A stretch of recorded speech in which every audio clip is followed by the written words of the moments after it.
Bismillahirrahmanirrahim. Assalamualaikum warahmatullahi wabarakatuh. Alhamdulillahilladzi hadana lihadza wa ma kunna linahtadiya laula an hadana Allah. Asyhadu an la ilaha illallah wa nashhadu anna Muhammadan abduhu wa rasuluh. Allahumma shalli wa sallim ala nabiyyina Muhammad wa ala alihi wa sahbihi wasallam. Saudara-saudaraku yang semoga Allah senantiasa merahmati dan memberkahi kita semua. Hidup ini adalah suatu hal yang singkat. Kita tidak akan hidup selamanya.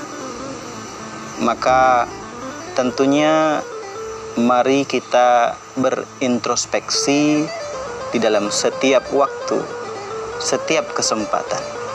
Sudahkah diri kita menjadi orang yang ideal menurut Allah Subhanahu wa taala, sebagaimana juga yang diinginkan oleh Nabi Muhammad SAW dan juga orang-orang di sekitar kita.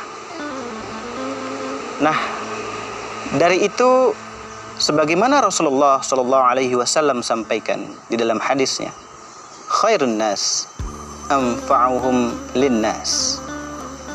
Sesungguhnya sebaik-baik manusia, sebaik-baik orang di antara kita adalah orang yang paling bermanfaat bagi sesamanya. Maka manusia bisa kita kategorikan menjadi 5 golongan. Golongan yang pertama adalah manusia wajib, di mana kehadirannya itu wajib ada. Kalau nggak ada dia, maka wah ini bisa bahaya nih kondisinya. Atau setidaknya hal yang awalnya berjalan normal menjadi kurang baik. Contohnya, misalnya dia ini adalah orang yang memang sangat berperan di sebuah tempat. Misalnya menjadi orang yang memang paling pandai, atau yang paling cerdas, atau yang paling rajin di tempatnya. Sehingga ketika dia tidak ada, orang akan merasa kehilangan.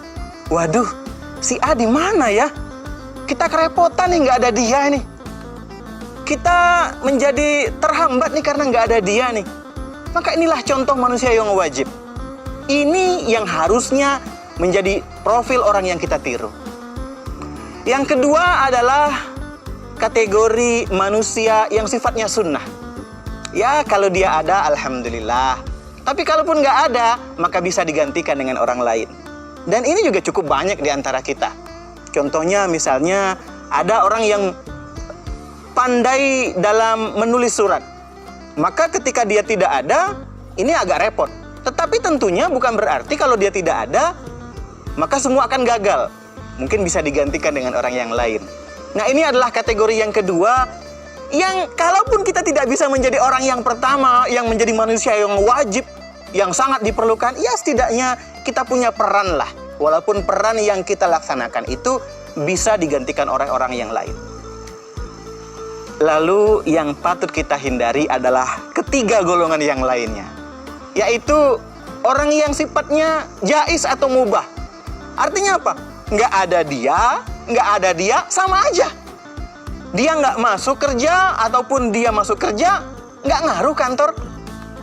Dia hadir di tengah masyarakat ataupun dia pergi ke tempat yang lain, orang tidak merasakan apapun dampaknya. Adakah di antara kita? Mungkin juga banyak. Orang yang ya serasa tidak terlalu diperlukan di sebuah tempat. Ini patut kita hindari. Tetapi yang berikutnya yang lebih patut kita hindari adalah orang yang kategorinya makruh. Kata makruh ini berasal dari karoha yang artinya membenci. Jadi makruh itu adalah orang yang dibenci. Kalau dia ada, wah ini ya bahaya. Jadi sebaiknya dia nggak ada. Ini kategori orang yang kalau dia datang, ini ya akan membawa dampak walaupun mungkin kecil. Maka sebaiknya dia nggak ada. Adakah di antara kita? Wallahu a'lam. Jangan-jangan mungkin termasuk kita terkategori ini. Nah, yang paling wajib paling harus kita hindari adalah golongan yang kelima, yang terakhir, yaitu manusia yang terkategori haram. Tidak ada manfaat apapun dari dia. Bahkan dia sifatnya merusak. Dia sifatnya mengganggu. Dia malah mengacaukan kondisi yang sudah baik. Ini yang betul-betul harus kita hindari. Orang-orang yang mungkin tipikalnya seperti Abu Jahal, Abu Lahab, Fir'aun, Namrud, atau orang-orang lain yang dilaknati Allah Subhanahu wa Ta'ala, yang kehadirannya malah didoakan, ya Allah, semoga dia nggak hadir ya Allah.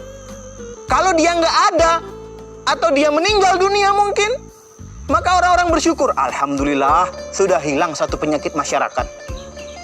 Masya Allah, beban kita berkurang ini gara-gara dia sudah meninggal, seperti itu misalnya. Apakah kita ingin seperti ini? Maka ini yang wajib kita hindari. 3 golongan tadi. Golongan orang yang mubah, orang yang makruh, dan orang yang haram. Dan mari setidaknya kita menjadi orang yang sunnah, yang memiliki manfaat walaupun sedikit, walaupun bisa digantikan oleh orang lain. Dan terutama marilah kita menjadi orang yang wajib, yakni kehadiran kita sangat dinantikan oleh masyarakat, orang-orang sekitar kita. Jadilah setidaknya seperti kalau diibaratkan oleh Rasulullah, umat muslim itu harusnya menjadi seperti lebah. Kalau dia hinggap di sebuah pohon, maka dia tidak mengganggu. Tidak pernah membuat suatu dahan patah gara-gara dihinggapi oleh seekor lebah. Dibandingkan misalnya dengan orang yang terkategori seperti ulat. Kehadirannya di sebuah dahan membahayakan daun-daun yang ada. Bisa habis semua daun. Kemudian lebah, dia hanya memakan yang baik-baik dan mengeluarkan yang baik-baik. Dia mengeluarkan madu yang manfaatnya luar biasa untuk kita semua. Sementara kalau ulat, seperti ulat bulu misalnya, kita pegang malah menjadi gatal. Dan kalau manfaatnya mungkin, kecuali mungkin beberapa ulat tertentu seperti ulat sutra misalnya, tetapi secara umum ulat tidak disukai oleh orang. Untuk itu, jangan lupa, khairun nas anfa'uhum linnas. Sebaik-baik manusia adalah orang yang manfaatnya paling besar untuk orang-orang di sekitarnya. Wallahu a'lam bishawab. Wassalamualaikum warahmatullahi wabarakatuh.